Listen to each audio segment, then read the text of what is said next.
아비의 훈계를 들으나 거만한 자는 꾸지람을 즐겨 듣지 아니하느니라. 잠언서. 아멘. 우리 한번 따라하겠습니다. 예수님이 오신 목적은, 오늘은 대강절의 마지막 주일입니다. 대강절은 성탄절이 있는 그 주일을 통해서 4주 앞주를 우리가 절기를 지키는 거죠. 성탄을 우리가 맞이하는 데 있어서 우리가 좀 경건하게 맞아야 되지 않느냐. 사순절 같은 그런 경건함. 그래서 11월 29일부터 시작해서 오늘이 4번째 주고요. 이번 주는 이제 금요일은 성탄주일이 됩니다. 예수님께서 탄생한 날짜가 몇 월 며칠이냐? 이거 중요해요? 안 중요해요? 전혀 안 중요해요.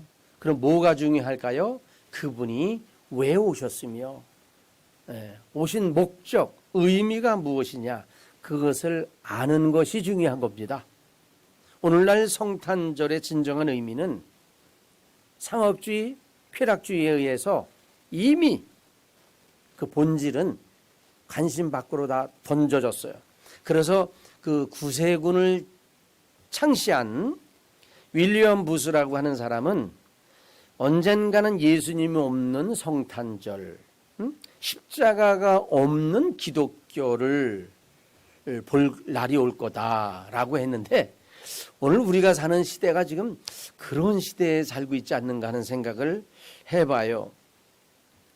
왜냐하면 어제 그저께인가 어느 목사님이 성탄절이라고 영상을 보내주셨는데, 밤하늘에 수없이 많은 드론을 띄워서 이렇게 모양을 만들더라고요. 추리도 만들었다가 산타 할아버지가 마차를 타고 이렇게 사슴 타고 하늘로 올라가는 이런 거를 드론으로 이렇게 표현을 하는데, 정말 그 기술은 감동이 돼요. 그러나 그 안에 성탄을 의미하는 내용은 전혀 없었어요. 그런 걸 보면서 요즘의 시대를 보는구나. 화려하고 아름답지만, 감동이지만 진정한 그리스도의 감동은 찾아볼 수 없는 게 안타까웠죠. 미국에서는요, 예수님의 탄생은 신화다라고 하면서 아예 광고 표지판을 올려놓기도 했고, 또 실제로 미국에서는 크리스마스를 자꾸 얘기하면 다른 종교인들에게는 거부 반응을 일으키지 않냐, 반감을 주지 않냐. 그러니까 우리는 홀리데이라고 그러자. 왜? 그때가 되면 많은 종교 단체들의 축제가 있거든요. 그래서 그거를 그냥 통틀어서 홀리데이라고 그러자. 왜 성탄이냐? 기독교만, 천주교만. 네, 지금 시대가 지금 그렇게 변질돼 가고 있는 시대에 우리가 살아가고 있는 거예요. 그런데 오늘 본문에서는 예수 그리스도의 나심은 이러이러하니라. 즉 예수님이 어떻게 탄생했으며 그리고 탄생한 목적이 무엇인가를 오늘 본문을 통해서 우리에게 보여주고 있거든요. 예수님의 어머니 누구예요? 마리아가 요셉과 약혼을 했잖아요. 약혼을 하면 1년 동안은 서로 같은 방향을 쓰지 않습니다. 그저 1년 결혼을 위해서 준비하는 과정이거든요. 그러다가 이제 1년이 차면 결혼식 날짜가 잡혀서 신부가 신랑 집에 와서 결혼 혼인 예식을 잘 한 다음에, 그리고 둘이 이제 신혼으로 이렇게 신방을 꾸려서, 그것이 거기까지가 이제 이게 규례거든요. 그런데 아직 신방도 꾸리지 않고 결혼식도 하지 않았는데 그 여자가 아이가 있다라고 한다면, 이 여자는 가늠한 여자요. 가늠한 여자는 여러분 이혼의 조건이 됩니다. 그 다음에 가늠한 여자는 뭐예요? 죽습니다. 그런데 그의 남편 요셉은 그 사실을 알면서도 그걸 드러낸 게 아니라 그냥 조용히 그냥 묻어서 그냥 파혼을 하려고 했거든요. 그런데 꿈에 주의 사자가 그날 나타났어요. 누가복음 1장에서는 하나님께서 보내신 가브리엘 천사라고 말씀합니다. 그 천사가 나타나서 요셉에게 뭐라고 얘기했어요? 마태복음 1장 20절에 오늘 시작. 이 일을 생각할 때 주의 사자가 현명하여 이르되 다윗의 자손 야곱아 내 아내 마리아 데려오기를 무서워하지 말라. 그에게 잉태된 자는 성령으로 된 것이니라. 그러니까 이 일을 생각한다는 것은 뭔 일을 생각했는가 하면 그냥 내가 파혼을 해서 내가 이렇게 파혼하겠다라고 생각할 때에 하나님은 가브리엘 천사를 보내가지고 야야야 그런 생각하지 마. 왜?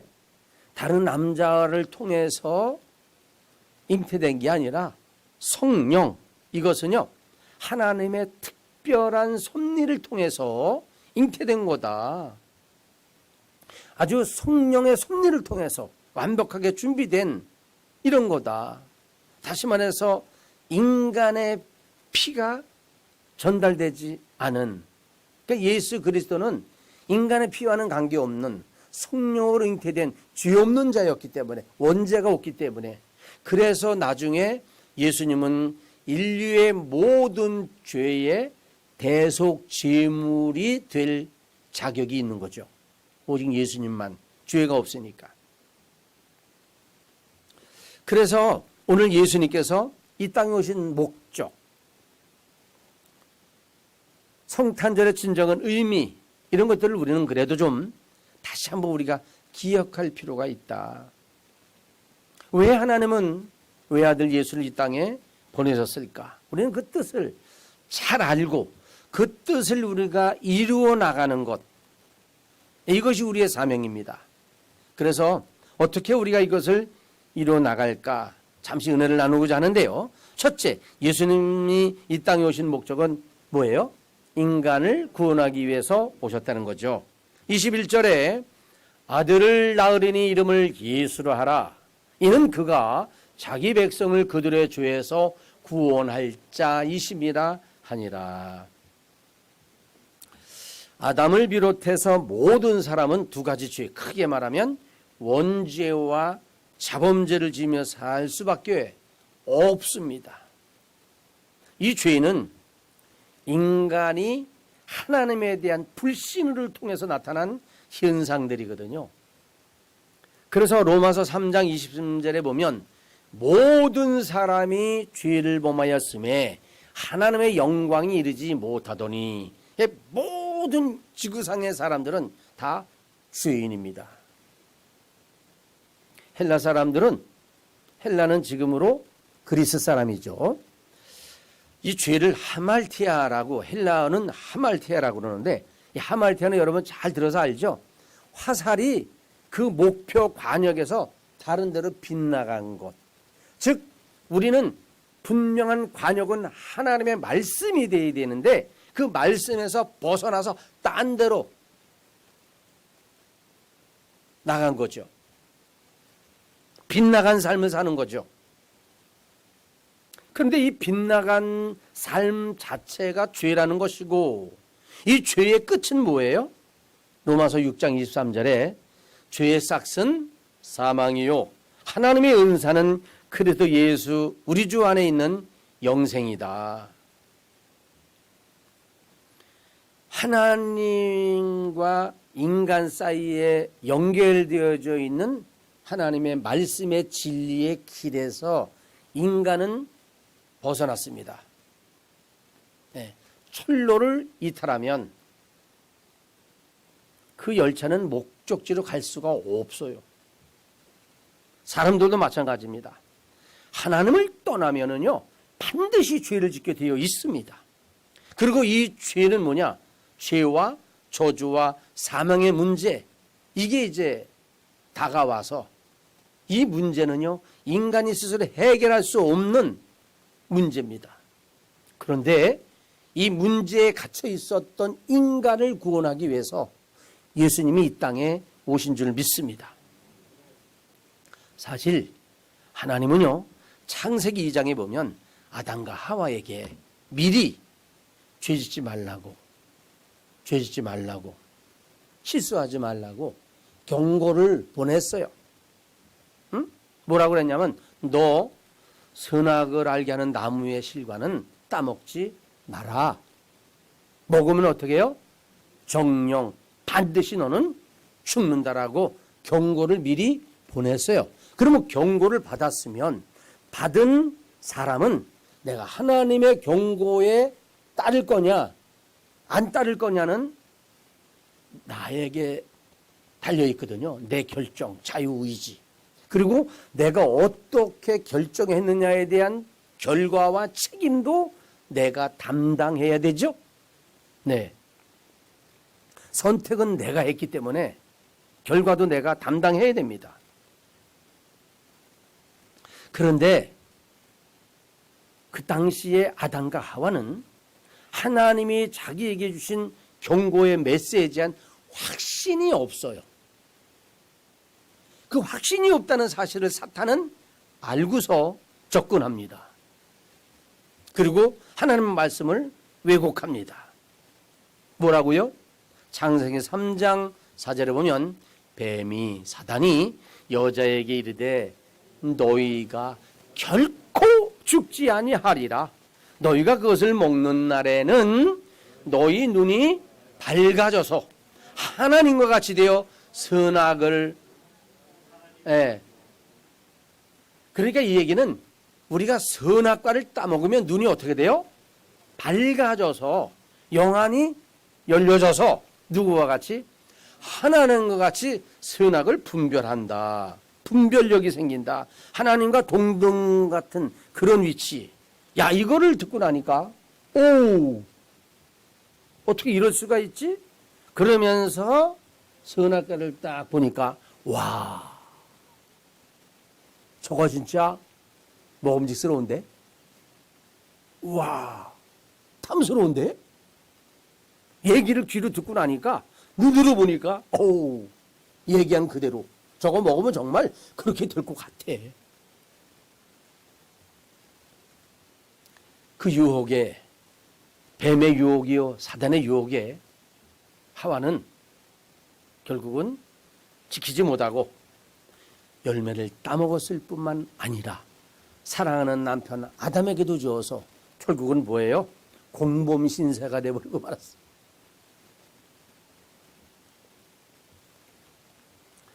네, 그 불순종으로 인한 죄, 저주, 이 재앙, 이거는 여러분 아주 치명적인 거였습니다. 그 결과는요, 눈이 밝아질 줄 알고 먹었는데 오히려 영안이 더 어두워졌어요. 하나님에 대해서 더 무뎌졌어요. 왜? 쫓겨났잖아요. 동산에서.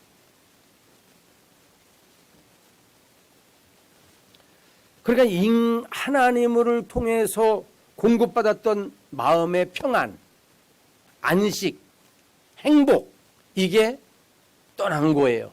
그리고 뭐가 자리 잡았냐? 공포와 두려움과 절망이, 죽음에 대한 공포, 절망, 이런 것들은 내 마음에 엄습하기 시작했어요. 그 결과 볼까요? 창세기 3장 16절에 또 여자에게 이르되 내가 내게 임신하는 고통을 크게 더하리니 내가 수고하고 자식을 낳을 것이며 너는 남편을 원하고 남편은 너를 다스릴 것이니라 하시고 아담에게 이르시되 내가 내 아내의 말을 듣고 내가 내게 먹지 말라 한 나무의 열매를 먹었은즉 땅에 너로 말미암아 저주를 받고 너는 내 평생에 수고하여야 그 소산을 먹게 될 거다. 18절에는 땅이 내게 가시덤불과 엉겅퀴를 낼 것이라. 내가 먹을 것은 밭에 채소인즉 내가 흙으로 돌아갈 때까지 얼굴에는 땀을 흘려야 먹을 것. 내가 그곳에서 취함을 입었습니다. 너는 흙이니 흙으로 돌아갈 것이니라. 정말 이 저주, 인간에게 내려진 이 저주, 이것은 지금 우리에게도 계속 흐르고 있는 거예요. 이때부터 여러분, 인간은 하나님의 종이 아니라 사단의 종 노릇하면서 살아오는 신세가 되어버리고 말았죠. 여러분, 마귀는 도적이라 그랬어요. 우리를 죽이는 존재입니다. 그러나 예수님이 이 땅에 오신 목적은, 이제 우리가 다양한 목적이 있지만, 그런데 예수님은 우리를 살리러 오셨어요. 구원하기 위해서 오셨어요. 어디서요? 죄에서. 그래서 요한복음 10장 10절에 도둑이 오는 것은 도둑질하고 그 다음에 죽이고 그리고 멸망시키는 것뿐이 없어요. 그런데 예수님이 온 것은 양으로 생명을 얻게 하고 더 풍성하게 하려 한 것이다. 정말 도적이 오는 것과 예수님이 오는 것은 차원이 틀리잖아. 우리는 누구를 맞이해야 돼요? 근데 많은 사람들이 도적을 맞이해요. 예수님은 선지자로 오셨어요. 그래서 길과 진리, 생명을 우리에게 주셨고, 또한 제사장으로 오셔서 우리의 과거와 현재, 미래 모든 죄를 다 십자가를 통해서 해결해 주신 걸 믿으시기 바랍니다. 뿐만 아니라 예수님은 만왕의 왕으로 오셔서 사단의 원수 마귀를 다 물리치셨어요. 왜? 다 이루었다 하셨으니까. 너무나 감사한 거죠. 그래서 여러분, 우리가 성탄절 하면 이러한 인간이 해결할 수 없는 죄의 문제, 저주의 문제, 이 사망의 두려움에서, 이 공포에서 우리가 해방받는 날인 걸 믿으시기 바랍니다. 이게 복음이에요. 얼마나 놀라운 일입니까? 두 번째, 예수님이 이 땅에 오신 목적은 선지자로 하신 말씀을 이루기 위함이다. 22절에 보면 이 모든 일이 된 것은 주께서 선지자로 하신 말씀을 이루려 하심, 이르시되 그랬거든요. 이 모든 일이라는 것은 성령을 통해서 마리아 수태를 통하여 이렇게 예수님 오신 것도 그 의미지만, 여기서 이 모든 일에 된 것 중에서 선지자들을 통해서 하신 말씀을 이루기 위해다. 이것은 구약의 선지자들이 예수님이 오시기도 전에 누누이 메시아를 우리에게 보여줬는데요. 그게 창세기에서 에덴 동산에서 짐승의 가죽옷을 입히는 것은 바로 다시 오실 메시아의 예표다. 우리 이렇게 보거든요. 그리고 아브라함이 모리아산에 올라가서 이삭을 하나님 앞에 드리려고 할 때 아브라함을 하나님이 축복을 하시죠. 뭐냐면 내 씨로 말미암아 천하가 복을 받을 거다 그랬거든요. 근데 그 씨가 뭐냐면 아브라함을 통해서 내려온 씨에 예수 그리스도가 있거든요. 그 족보에. 그래서 모든 그 예수 그리스도를 통해, 그 씨를 통해서 하나님께서 복을 주신다 그랬거든요. 그래서 여러분, 그 예수 그리스도 씨를 받은 나라는요, 모두가 다 어때요? 잘 삽니다. 세계 지도를 펴놔보세요. 기독교가 왕성했던 나라, 못 사는 나라 없어요. 그리고 교회, 기독교 외에 기독교를 박해하는 나라, 우리 멀리 갈 필요 없습니다. 북한을 봐도 그렇고 중국을 봐도, 중국은 여러 가지로 그렇다고 하지만 희망이 없어요. 동남아 우리 가봤지만 그래도 우리 간 데는 잘 사는 거예요. 네. 아이고, 인도 가보지도 않았고, 그 다음에 어딘가 하여간 그 동남아 많은 나라들은 대부분 뭐냐면 힌두교, 내지는 이제 이슬람, 불교. 네. 정말 기쁨이 없고 복이 아닙니다. 그런데 창세기서만이 아니라 계속해서 구약의 선지자를 통해서 다윗의 왕, 그 자손을 통해서 메시아가 올 것을 미가서 5장 2절에 볼 것 같으면 베들레헴 에브라다야 너는 유다 족속 중에 작을지라도 이스라엘을 다스릴 자가 내게서 내게로 나올 것이라. 그의 근본은 상고에 영원히 있느니라 그랬어요. 그 다음에 이사야 53장 6절은 우리가 너무 잘 아는 거죠. 우리는 다 양 같아서 그릇 행하여 각기 제 길로 갔거늘 여호와께서 우리의 무리의 죄악을 그에게 담당. 이 제 길로 갔다는 것은 지 멋대로 놀아놨다는 거거든요. 그러니까 이 화살이 표적을 향하여 날아가야 하는데 지 멋대로 가서 거기서 놀아나는 거, 이게 죄예요. 근데 그 죄를 예수님에게 네가 져라, 네가 담당하고 십자가에서 해결해라. 그러니까 우리가 예수님의 십자가만 바라보면 눈물이 나는 게 내가 죽어야 되는데 주님이 죽어주셨어. 그걸 생각하니까 눈물이 나는 거죠. 네. 그래서 그뿐만이 아니라 예수님이 십자가의 상에서 돌아가시면서 마지막 하신 말도 요한복음 19장 30절에 보면 예수께서 신포도주를 받으신 후에 이제 다 이루었다 하시고 머리를 숙이니, 그러니까 영원히 떠나가셨는데 다 이루었다 하고 떠나가셨어요. 이루지 못한 게 아니라 예수님은 모든 것을 완성하시고 가셨거든요.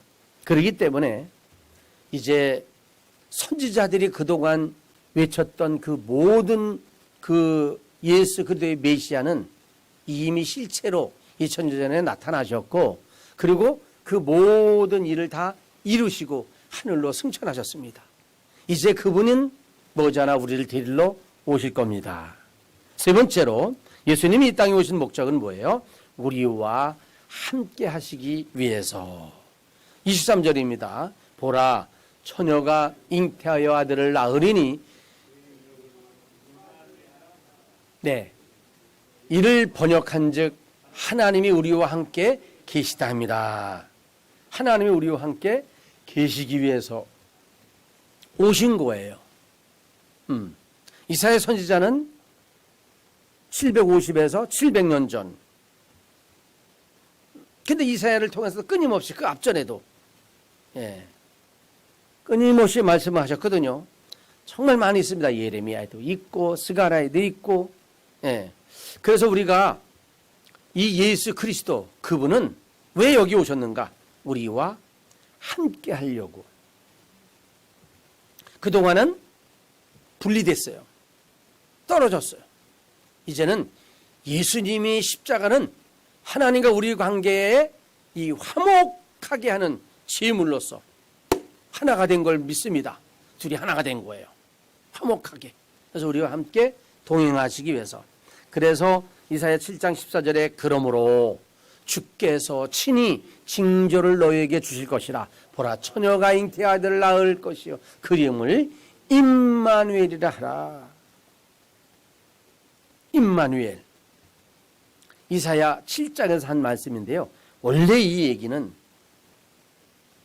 북이스라엘과 아랍의 동맹군들 간에 전쟁이 일어날 때, 그때 북이스라엘 마찬가지고 남유다도 마찬가지지만 모두가 다 어려움을 당하고 이렇게 전쟁이 일어나면 이 나라 저 나라하고 동맹을 맺을 게 아니라 하나님과 동맹을 맺으면 하나님이 개입하시는데, 하나님이 함께 하시는데, 자꾸 이 하나님에 대한 믿음이 없을 때는 자꾸 이방 나라와 손을 잡고 동맹을 맺어서 적군을 싸우려고 하는 거 있죠. 그런 게 있어요. 누구에게나. 그런데 그때도 시스기야의 아버지 아하스가 아수르 나라에 가서 도움을 받으려고 하는 거거든요. 그럴 때 이사야 선지자가 아하스 왕이요, 하나님이 옆에 계신데 어떻게 왜 아수르에 가서 도와달라고 전쟁에 이기게 해달라고 그러냐. 그러면 안 된다. 응? 그 얘기를 하면서 임만에 우리와 함께 계시다는 것. 만일 예수님이 우리와 함께 계시지 않았다면 우리는 지금도 죄의 문제와 저주 그리고 죽음의 공포에 우리는 포로가 되어 있을 겁니다. 희망 없이 살아갈 수밖에 없었을 겁니다. 그런데 예수님은 2000년 전에 이 문제를 해결하기 위해서 오셨거든요. 그런데 지금까지도 오신 예수 그리스도를 깨닫지 못하고 놀라운 비밀에 귀를 막고 눈을 감고 있는 민족들, 바로 이스라엘 나라가 그렇고 그리고 많은 불신자들이 그러고 있는 거예요. 그분을 영접해야 되는데, 그분을 만나야 문제가 해결되는데 그냥 그분에 대한 진정한 의미는 모르고 그냥 아기가 나타났다, 아기가 탄생했다, 기쁘다, 케이크 자르자. 천주교 보세요. 모두가 다 아기만 있어. 아기. 아니면 아직도 십자가에 못 박혀서 부활하지 않는 모습들. 그래서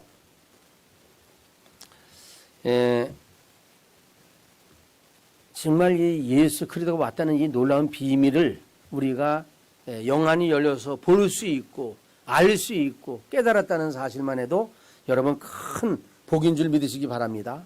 그 복이 우리 하나님은 우리와 함께하는 복이죠. 요한복음 1장 1절에 태초에 말씀이 계시니라, 이 말씀이 하나님과 함께 계셨으니. 그러니까 태초에 말씀이 계셨는데요, 예수님 오시기도 전에 태초예요. 근데 그 말씀이 하나님과 계셨는데 이 말씀이 곧 하나님이신데 그 하나님이 14절에 보면 말씀이 육신이 돼가지고 우리 가운데 거하심에 우리가 그의 영광을 보니 아버지의 독생자의 영광이고 은혜와 진리가 막 충만한 거예요. 태초에 있었던 저 말씀이, 그 말씀이 육신이 돼가지고 이 땅에 오셨어요. 이름은 예수 그리스도. 네, 그러니까 하나님이 사실은 예수님으로 인간의 모습으로 온 거라 사실 같은 분이죠.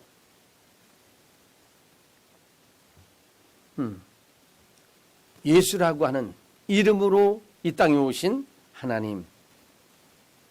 이 놀라운 사건. 왜요? 왜 오셨어요? 우리와 함께 구하시려고. 얼마나 감사해요. 여러분, 성경의 인물을 보면 늘 하나님과 동행하고 하나님과 가까운 사람들 치고 복 받지 못한 사람은 없습니다.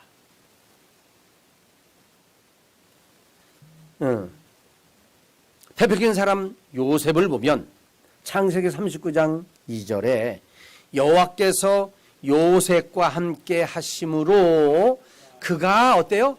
형통한 자가 되어서 그의 주인 애굽 사람의 집에 있으니 그의 주인이 여호와께서 그와 함께 하심을 보며 또 여호와께서 그의 범사에 형통하게 하심을 본 거예요. 네. 그러니까 바로 왕도 그렇고 주변에 있는 모든 사람들이 요셉을 가만히 보면 어떻게 저렇게 하는 일들이 다 잘 될까? 오늘 동문성도 여러분도 하나님의 마음을 어때요? 감동시키세요. 하나님의 마음을요 기쁘시게 해드리면 하나님 우리를 함께 하십니다. 그러면 범사가 형통해지는 걸 믿으시기 바랍니다. 그래서 세상 사람들이 우리를 보고 이상해. 어떻게 저렇게 모든 일이 저렇게 잘 되는지 이상해. 알고 보니까 동문순 목교회 다닌대. 그래가지고 권사님이고 집사님이래. 이유가 있었구나. 나도 교회 좀 한번 나가볼까? 그런 마음이 들어야 돼요? 안 들어야 돼요? 들도록 하나님의 복을 받으시기 바랍니다.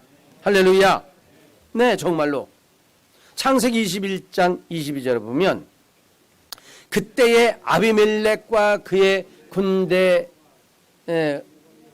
아브라함에게 말하여 이르되 내가 무슨 일을 하든지, 그러니까 축복을 빌어주는데요. 어떤 축복이 가장 큰 축복이냐? 사업이 잘 되라, 부자 되라, 로또가 당첨되라. 그거 축복이 아니라 뭐예요? 하나님이 너와 함께 하시기를 빌어주는 게 그게 큰 축복이야. 그래서 여러분 축도하잖아요. 축도. 네? 하나님이 여러분의 모든 생애 가운데 함께 하시기를 축복하는 이 축도. 이게 얼마나 중요한지 아시겠어요? 아시겠어요? 그러면 아무리 바빠도 축도 전에 나갈 거요, 안 나갈 거요? 미련한 거요. 난 그런 거 보면 참 안타까워. 아니, 목사님이 그냥 하나님과 예수님과 하나님과 성령의 이름으로 모든 가정, 자녀, 사업장을 위해서 지금부터 영원까지 함께 하라고 축복을 빌어주는데 뭐가 급해서 그것도 안 받고 나가겠어요? 정말.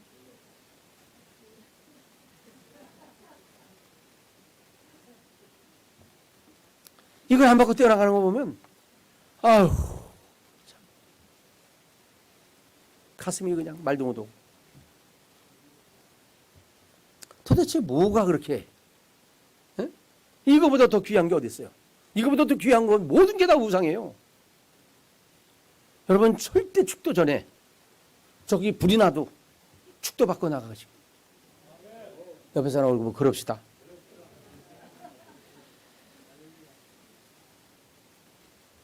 그 정도로 하나님이 여러분과 함께 하기를 축복하는, 이게 이렇게 중요한 건데. 창세기 26장 28절에도 그들이 이르되 여호와께서 너와 함께 계심을 우리가 분명히 보았으므로 우리의 사이 곧 우리와 너 사이에 맹세하여 너와 계약을 맺으라. 그들이 이르되 여호와께서 너와 함께 계심을 우리가 분명히 봤어요.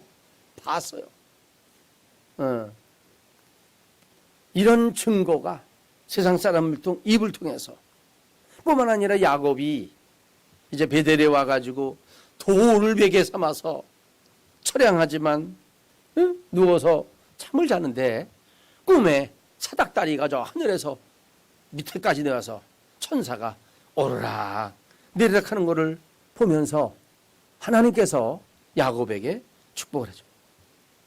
창세기 28장 15절인데요. 내가 너와 함께 있어.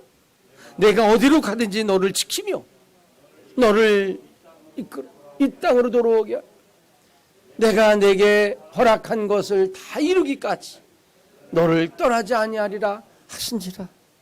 응? 내가 너와 함께 하겠다는 거야. 그뿐입니까? 또 한 사람 얘기하면 다윗을 빼놓을 수 없잖아. 다윗은요 전쟁마다 뭐 해서요? 승승장구하는 거예요. 응? 그래서 사무엘상 18장에 보면 그냥 다윗은 만만이고 사울은 천천히야. 그러니까 사울의 입장에서는 성질나죠. 불쾌하죠. 저거를 그냥 죽여버리려고 그런데요. 여러분 죽여버리고 싶은데요. 사울의 마음이 어떤 마음이든지 아세요? 한번 우리 사무엘상 18장 12절에 보면 여호와께서 사울을 떠나 다윗과 함께 계심으로 사울이 그를 여러분 사울을 죽이려고 그러는데 다윗을 죽이려고 하는데 사울의 마음이 어떤 마음이 들어요? 두려운 마음이. 왜 그럴까? 다윗에게는 하나님이 함께 계셔요. 여러분 하나님이 함께 계시면 마귀가 그 사람을 어떠해요? 두렵다니까. 그래서 여러분 점집에 가서 무당집에서 점치면 점괘가 나온다 안 나온다? 왜 안 나와요? 점괘는 누가 보는 거예요? 귀신이 가르쳐주는 거죠. 근데 귀신이 귀신같이 알잖아. 저분 속에는 성령님이 계셔. 그러니까 말을 못하는 거예요. 그러니까 맞아요, 틀려요, 이게. 이거 정말 신령한 무당이요. 이건 가짜 무당이 아니야. 어? 가짜 무당은 막 점 풀어. 에이, 넌 가짜다. 아니면 이제 점 보러 간 목사나 성도가 가짜든지 둘 중에 하나는 가짜야. 오죽하면 그걸 갖겠어. 근데 여러분, 우리 정은성 권사님 그 며느리 얘기 들어보면 교회도 자주 안 나오잖아. 그런데도 점 보는데 교회 나가냐고. 안 나온다고. 믿음이 약한데도. 여러분, 이미 우리는 성령의 인을 받은 줄 믿으시기 바랍니다. 옛날에 교회를 나갔었어도 이미 하나님의 인이 여기에 bek혀서 하나님 표시가 있어 저기. 그러면 벌써 이미 귀신은 아는 거야. 여러분, 귀신의 역사는 그리스도를 통해서 쫓아내야 됩니다. 네, 그래서 다윗을 죽이고 싶은데 두려운 마음이 드는 거야. 두려운 마음. 사무엘상 18장 14절에 다윗이 그의 모든 일을 지혜롭게 행하니라 여호와께서 그와 함께 계시니라. 그러니까 다윗이 그렇게 지혜롭게 하는 것도 하나님이 함께 하신 거고, 솔로몬이 그렇게 지혜로운 판결을 내린 것도 사실은 하나님이 그렇게 판결을 내리게끔 지혜를 주신 거예요. 왜? 하나님이 함께 하시니까. 그러나 음란하고 타락하기 시작하니까 하나님이 떠나버리니까 이게 그냥 막 분별력이 없어요. 그냥 막 데리고 와. 막 데리고 와.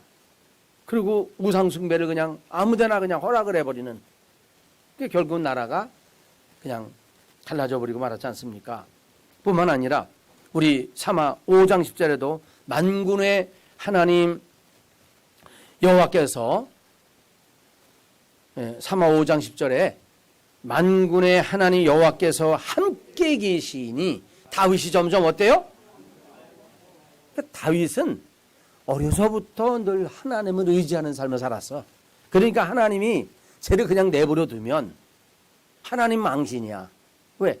야, 너 뭐 맨날 하나님을 의지하더니 어떻게 그렇게 망했냐. 이래버리면 하나님이 안 계시구나. 이렇게 될 거 아니에요. 그러니까 하나님은 정말 하나님 없이는, 그대 없이는 못 살아. 나 혼자는 못 살아.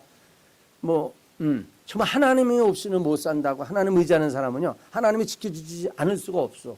책임을 져야 돼. 네. 그래서 예수님이 이 땅에 오신 목적도 어떤 육적인 복보다도 영적인 복이 우선이기 때문에, 그래서 많은 사람들은 그걸 모르고 그냥 하나님을 영접하지 않고 돈을 영접하려고 그러고 권력 있는 사람 영접하려고 그러고 데려오고 막 이러거든요. 그런데 여러분, 언젠가는 그런 것들이 나를 떠날 수 있다는 거예요. 다 떠나요. 응? 남편과 아내도 떠나요. 자식도 떠나고 내 건강도 떠나고 내 생명도 떠나는데, 그러나 정말 떠나지 않는 그분은 오직 예수 그리스도인 줄로 믿습니다. 할렐루야. 그분이 2000년 전에 우리와 함께 하시려고 우리의 모든 죄와 저주와 사망의 그 고통 속에서 우리를 건지시기 위해서 오신 줄로 믿습니다.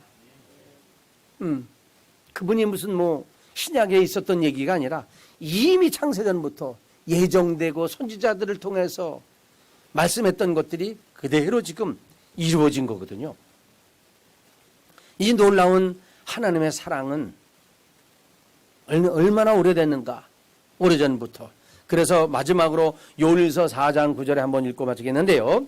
하나님의 사랑이 우리에게 이렇게 나타난 바 되었으니 하나님이 자기의 독생자를 세상에 보내신 것은 그로 말미암아 우리를 살리기 위해서, 죽이기 위한 게 아니라 살리기 위해서 하나님의 사랑이 이렇게 나타났어요. 2000년 전에 하나님이 자기의 독생자를 이 땅에 보내신 것은, 그리고 십자가에 못 박혀 죽은 것은 그를 죽이고 우리를 살리기 위함이라. 생각을 좀 해보세요. 가만히 생각해 보면 나 같은 존재를 어디에 쓰시려고 하나님은 아들을 이 땅에 보내 십자가 못 박게 희생시키시고 나를 구원해 주셨을까? 사랑하는 여러분, 우리는 성탄절에 기뻐할 이유가 이런 것 때문에 기뻐해야지 뭐 때문에 기뻐해야 된다는 거예요? 응? 이유도 모르면서. 응? 이분은 내가 정말 이 세상을 떠나 어딜 가든지 나와 함께 하시는 분은 주님인 걸 믿으시기 바랍니다. 네, 임마누엘의 하나님이신 걸 믿으시기 바랍니다. 네, 그런데 우리가 그분을 멀리하고 누구를 영접하겠다는 거예요? 오늘 우리는 이 성탄절, 이 본질이 사라지고 있는 이 시대라 할지라도 우리만은 이 본질에서 벗어나지 말자는 거죠. 이 본질을 붙잡는 거죠. 그래서 그 아들을 보내신 그리고 나를 구원하신 그 목적, 이 목적을 이루는 일이라면 우리가 열일을 제쳐놓고 이 일에 우리가 매진하고 달려가야 될 줄로 믿습니다. 그런다면 하나님은 내가 하는 모든 일에 함께 하실 거예요. 그리고 천국까지 데리고 가실 줄로 믿습니다. 오늘 우리 동문 여러분들이 정말 성탄 계절을 맞이해서 정말 우리 하나님과 늘 동행하는 믿음의 삶을 살 수 있는 그런 복된 생활 되기를 주님으로 축복합니다. 오늘 이 시간에 말씀을 생각하면서 하나님 성탄의 의미를 모르고 살아왔던 거 용서하여 주시고 이제 정말 주님 오시는 그날까지 주님과 동행하게 하옵소서.